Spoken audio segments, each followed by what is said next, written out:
नमस्कार मित्रांनो, आज मी तुम्हाला भूमिती विषय शिकवणार आहे. भूमितीमधलं पहिलं प्रकरण आहे समरूपता. त्यातला सराव संच 1.1 मी घेणार आहे. Today's we are going to teach geometry. The topic name is similarity and we are going to study practice set 1.1. मित्रांनो, मी दोघांनासुद्धा सेमी इंग्लिशच्या मुलांना आणि मराठी शाळेच्या मुलांना मी भूमिती शिकवायचा प्रयत्न मी करत आहे. गुणधर्म म्हणजेच प्रॉपर्टी, म्हणजे प्रॉपर्टी 3 प्रॉपर्टी तुम्हाला सिमिलॅरिटीमध्ये आहे, म्हणजे समरूपता ह्या प्रकरणामध्ये आहे. त्यातल्या 3 प्रॉपर्ट्या मी लिहून ठेवलेल्या आहेत. 3 गुणधर्म लिहून ठेवलेले आहेत. ते वाचून लिहून ठेवले आहेत. ते आता मी वाचतो आणि या गुणधर्माचा वापर तुम्हाला जेव्हा तुम्ही गणित सोडवाल तेव्हा त्यामध्ये तो करायचा आहे. आणि हे पाठच तुम्हाला करावे लागेल. You must to by heart it.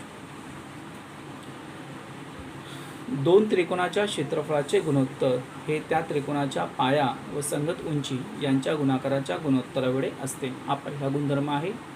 हा कधी वापरायचा, केव्हा वापरायचा मी तुम्हाला सांगेल आणि तेव्हा पाठांतरसुद्धा करायला सांगेल.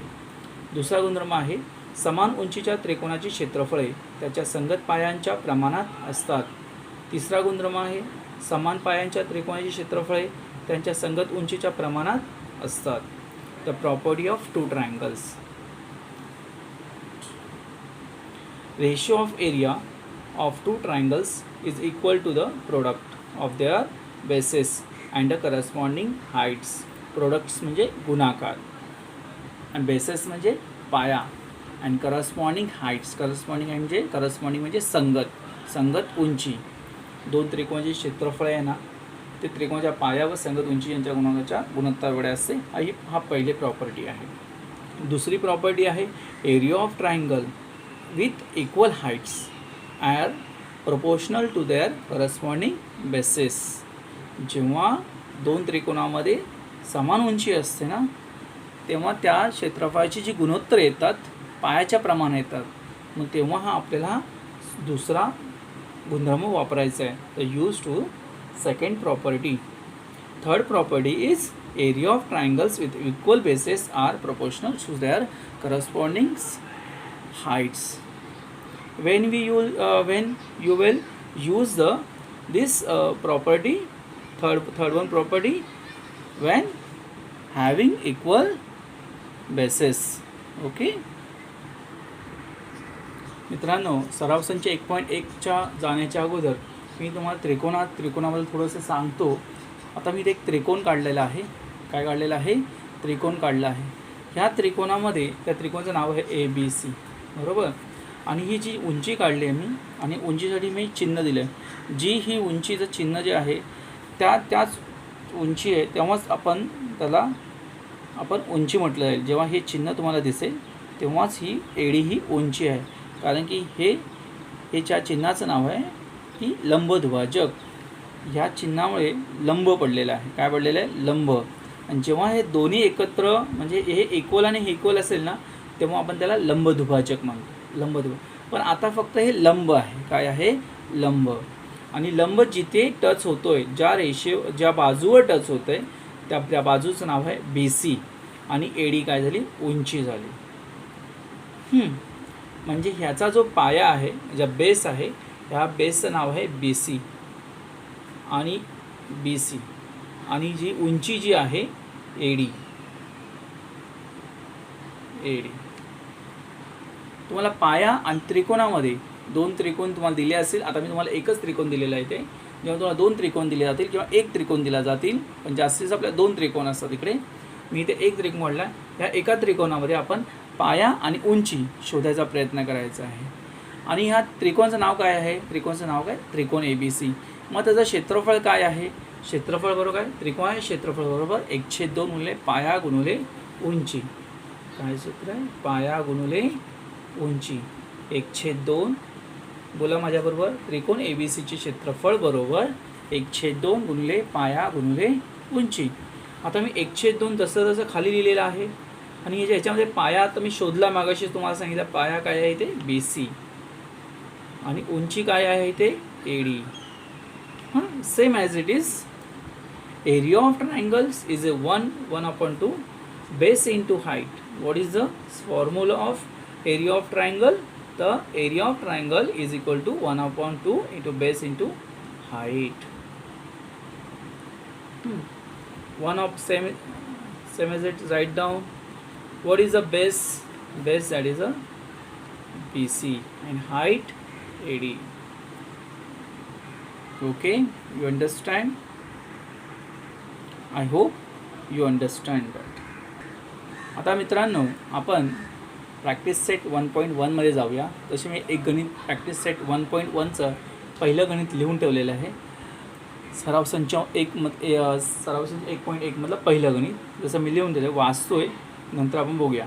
एका त्रिकोणाचा पाया 9, एक त्रिकोण आहे आणि त्याचा पाया 9 आहे आणि उंची 5 आहे. दुसऱ्या त्रिकोणाचा पाया 10 आणि उंची 6 आहे. तर त्या त्रिकोणाच्या क्षेत्रफळाचे गुणोत्तर काढा, असा हे प्रश्न विचारलेला आहे. ठीक आहे. सेमी इंग्लिशच्या मुलांसाठी प्रश्न परत मी वाचतो. Base of triangle is 9 and height is 5. Base of another triangle is 10 and height is 6. Find the ratio of area of these triangles. How many triangle draw? The 2 triangle draw. You can't triangle draw? Okay. But understand,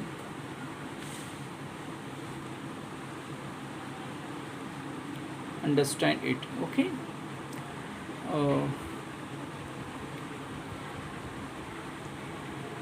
मी सोडवायला सुरुवात करतोय आणि तर आपल्याकडे किती triangle आहेत? 2 triangle आहेत.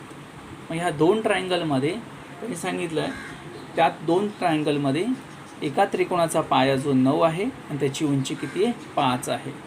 मग मी इथे लिहिलं आहे पहिल्या त्रिकोणाचा पाया B1 असं समजलो आहे. B1 पाया आपण B1 मानला आणि उंची H1. उंची काय मानली आपण? H1 मानली. H1 आणि क्षेत्रफळ आहे ते आपण A1 आहे असं लिहिलेलं आहे. दुसऱ्या त्रिकोणाचा पाया B2, उंची H2 आणि क्षेत्रफळ A2 आहे. तसंच सेमीसाठी आपण लिहिलेलं तेच वाक्य. Let the area, base and height of the first triangle ABA, B1 and H1 respectively, and the area, base and height, what is that?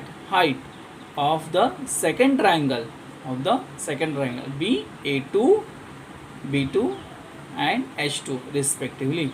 आपण दोन्ही त्रिकोणाचे क्षेत्रफळ मांडले. तर पहिल्या त्रिकोणाचा पाया किती आहे? पाया म्हणजे बेस किती आहे? 9. दुसऱ्या त्रिकोणाचा पहिल्या त्रिकोणाची उंची किती आहे? 5. दुसऱ्या त्रिकोणाचा पाया किती आहे? 10 आणि उंची किती आहे? 6. आता आपल्याला याचं क्षेत्रफळ काढायचं आहे. मग आपलं सूत्र आहे. मग सूत्र काय आहे? Area of triangle. काय सूत्र आहे? Area of triangle. मी एरिया ऑफ ट्रायंगलचं सूत्र लिहिणार आहे, नंतर आपल्याला समजेल. आपल्याला एरिया ऑफ ट्रायंगल ABC असो काय असो, एरिया ऑफ ट्रायंगल फक्त केलं आपण. मग ABC लिहिलेलं नाही आपण इथे. ठीक आहे. मग आपण काय करूया? एरिया का पहिल्या त्रिकोणाचा एरिया काय मानलं आपण? A1 मानलं आहे. मग एरिया ऑफ ट्रायंगलचा A1 आणि upon area of second another triangle is A2. म्हणजे पहिल्या त्रिकोणाचं क्षेत्रफळ आपण A1 मानलं आहे आणि दुसऱ्या त्रिकोणाचं क्षेत्रफळ आपण A2 मानलं आहे. तर सूत्र काय आहे त्याचं? 1/2 into base into height. Base into B1 into H1. पण याचं बी A2 म्हणजे दुसऱ्या त्रिकोणाचे another triangles. What is the formula of area? तर area of triangle is 1/2 into base into height another base B2 and H2.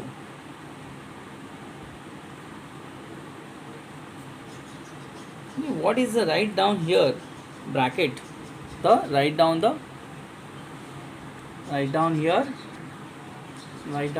property. What is the property? Which property is here? Here is the first property. Write down. म्हणजे पहिला गुणधर्म तुम्हाला तिथे लिहावा लागेल. 2 त्रिकोणाच्या क्षेत्रफळाचे गुणोत्तर हे त्याच्या 2 त्रिकोणाचा पाया व संगत उंची याच्या प्रमाणात गुणोत्तर एवढे असते. हे तुम्हाला लिहावं लागेल. Ratio of area of two triangles is equal to the product of their bases and corresponding heights. हे त्या बॉक्समध्ये लिहावं लागेल तुम्हाला. बॉक्समध्ये म्हणजेच ह्या बॉक्समध्ये लिहावं लागेल. आता ह्या बॉक्समध्ये ते लिहावं लागेल. मी फक्त प्रॉपर्टी 1 लिहितो म्हणजे तुम्हाला समजेल तिथं लिहायचं आहे तुम्हाला. Property 1 right down here. You don't write down the property 1. Okay, म्हणजे मी जसं लिहिले तसं लिहू नका. तिथे प्रॉपर्टी लिहावी लागेल तुम्हाला, ती पाठांतर करून. ठीक आहे, ती प्रॉपर्टी तुम्हाला लिहायची आहे. आता तीच प्रॉपर्टी का निवडली? कारण की असं बघायला गेलं ना, इकडे बघा, पाया आणि उंची, इथे पाया आणि उंची हे दोन्ही सेम नाही आहेत. सेम आहेत का? नाही.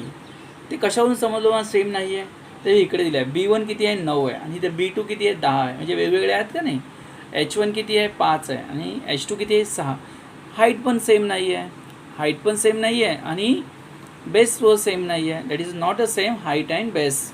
पाया पण सेम नाही आणि उंची पण सेम नाही आहे. काही सुद्धा सेम नाही. म्हणून प्रॉपर्टी आपल्याला मिळते ही. मग 102 कॅन्सल होणार. B1 किती आपल्याकडे? 9. H1 किती आपल्याकडे? 5. Right down 5 here. B2 किती आपल्याकडे?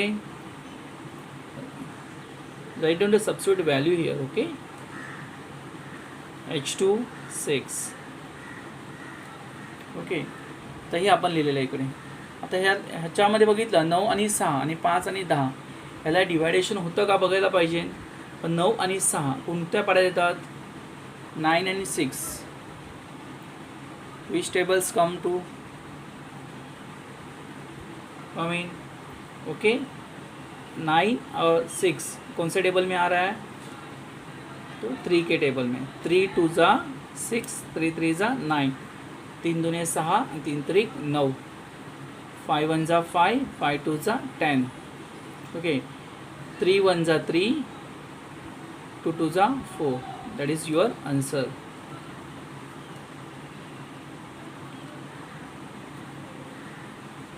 Put off the box here. हे तुमचं पहिलं गणित ते संपलेलं आहे. मला आशा आहे की तुम्हाला हे समजलं असेल. उद्या आपण अभ्यास पॉईंट सराव संच 1.1 मधला पण दुसरं गणित बघूया. मित्रांनो, मी आता इथे दुसरं गणित लिहिलेलं आहे. अभ्यास सराव संच 1.1 म्हणजेच अभ्यास 1.1 प्रॅक्टिस सेट 1.1 मधला दुसरं गणित मी इथे लिहिलेलं आहे.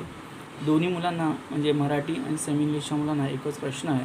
फक्त थोडासा इथे बदल होता म्हणून फक्त मी ते दिलेल्या आकृतीत 1.13 मध्ये म्हणजे इन फिगर 1.13 आणि हा बाकीचा प्रश्न सेमच होता आणि आकृती सेम होती, त्याच्यामुळे मी डबल लिहिलेलं नाही आहे. ठीक आहे. आता ह्या आकृतीमध्ये बघितलं गेलं ना तर इकडे तुम्हाला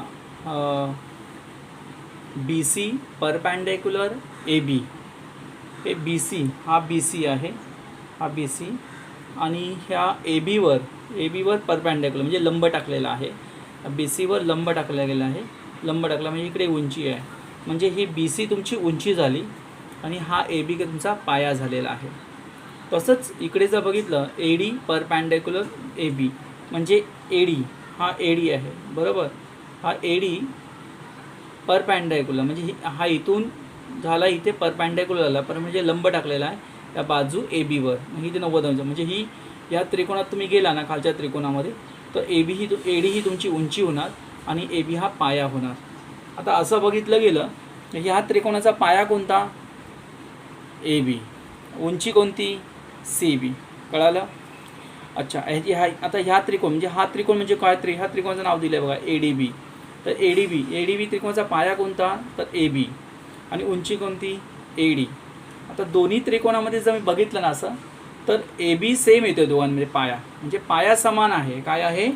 पाया समान आहे. हॅविंग इक्वल बेसेस असं लिहितो, म्हणजे समान पायांचे त्रिकोण आहे ते. मग पायात जर ह्या दोन त्रिकोण मग क्षेत्रफळाचं गुणोत्तर कोणाप्रमाणे येणार? तर हे BC आणि ADच्या प्रमाणात. बघा पाया इथे काय समान आहे? पाया. The having equal bases. मग बेसेस जर सेम आहे तर ते आन्सर येणार ना, उत्तर जो तुमचं ते येणारे जे उत्तर आहे कम टू द आन्सर तर हे उंचीच्या प्रमाणात येणार. मग इथे कोणता गुणधर्म लागणार आहे, चला आपण बघूया. बघा कोणता गुणधर्म लागणार आहे तुम्हाला ह्याच्यामध्ये. आता इकडे काय समान होतं मग याच्यामध्ये, पाया समान होता. तर इकडे लिहिले बघा, समान पायांच्या त्रिकोणाची क्षेत्रफळे त्यांच्या संगत उंचीच्या प्रमाणात असतात. काय समान होता तिकडे, पाया समान होता. म्हणून ही प्रॉपर्टी तुम्हाला लागेल. कुठली प्रॉपर्टी यूज होणार तिकडे, the area of triangle with equal basis, there is a equal basis no, that's why your answer proportional to their the corresponding heights. Your answer is a corresponding heights. त्याच्यावर तुमचं ते answer येणार. समजलं. आता आपल्याला गणित सोडवायचं आहे, त्याच्यामुळे आपल्याला लिहितो आपण इकडे area of triangle A B C. हा एरिया म्हणजे काय, एरिया म्हणजे क्षेत्रफळ. एरिया क्षेत्रफळ तुम्ही असंच लिहिलं तरी हरकत नाही आहे मराठीच्या मुलांनी. Area of triangle A B C छेद म्हणजे upon area of triangle A D B. हे जसं आहे तसं लिहिलं आपण ते. म्हणजे एरिया म्हणजे क्षेत्रफळ, म्हणजे सूत्र काय आहे, 1/2 गुणिले पाया गुणिले उंची. मग ह्याच्यामध्ये ए बी सी जे पाया कोणता येतोय, पाया येतो ए बी आणि उंची येते बी सी.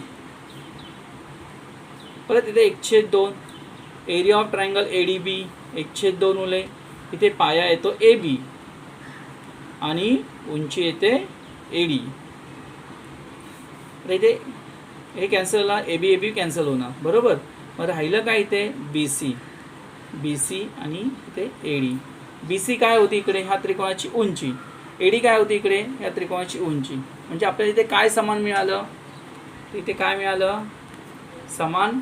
हे पाया समान आहे, मग समान पायांचे त्रिकोण हे आपण इथे लिहू शकतो. समान पायांचे त्रिकोण मी इथे लिहितोय, समान पायांचे त्रिकोण म्हणजे हॅव्हिंग बोला, having triangles having equal bases. Right, very good. मी इथे लिहितो, जागा नाही तुम्ही इथे, मी लिहितो इथे triangles having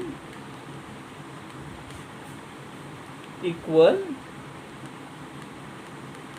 what is equal, basis equal, no, basis, write down your basis. Okay. And the substitute the value here. मग ह्याच्यामध्ये किंमत टाकायची आपल्याला. बी सीचं माप किती दिलं आपल्याला, 4. जर दिलं नसेल तर आपलं उत्तर इथपर्यंत झालं असतं, पण आता इथे आपल्याला किंमत दिलेली आहे. एडीचं माप किती आहे, 8. आता कोणत्या टेबलमध्ये 4 आणि 8 येतात, तर 4 आणि 8 8च्याच वड्यात येतात किंवा 4च्या वड्यात येतात. बघा बरं, 4च्या वड्यात, 8च्या वड्यात येत नाही, 4च्या वड्यात येतात. 4 1 4, 4 2 8. त्यांचा रेशो आला 1/2. हे तुमचं उत्तर. आज पुरतं इथपर्यंत बस झालं. ठीक आहे. तुम्हाला कसं वाटलं, रिप्लाय द्या. समजलं की मला मेसेज टाका, हो मला हे समजलं आहे सर.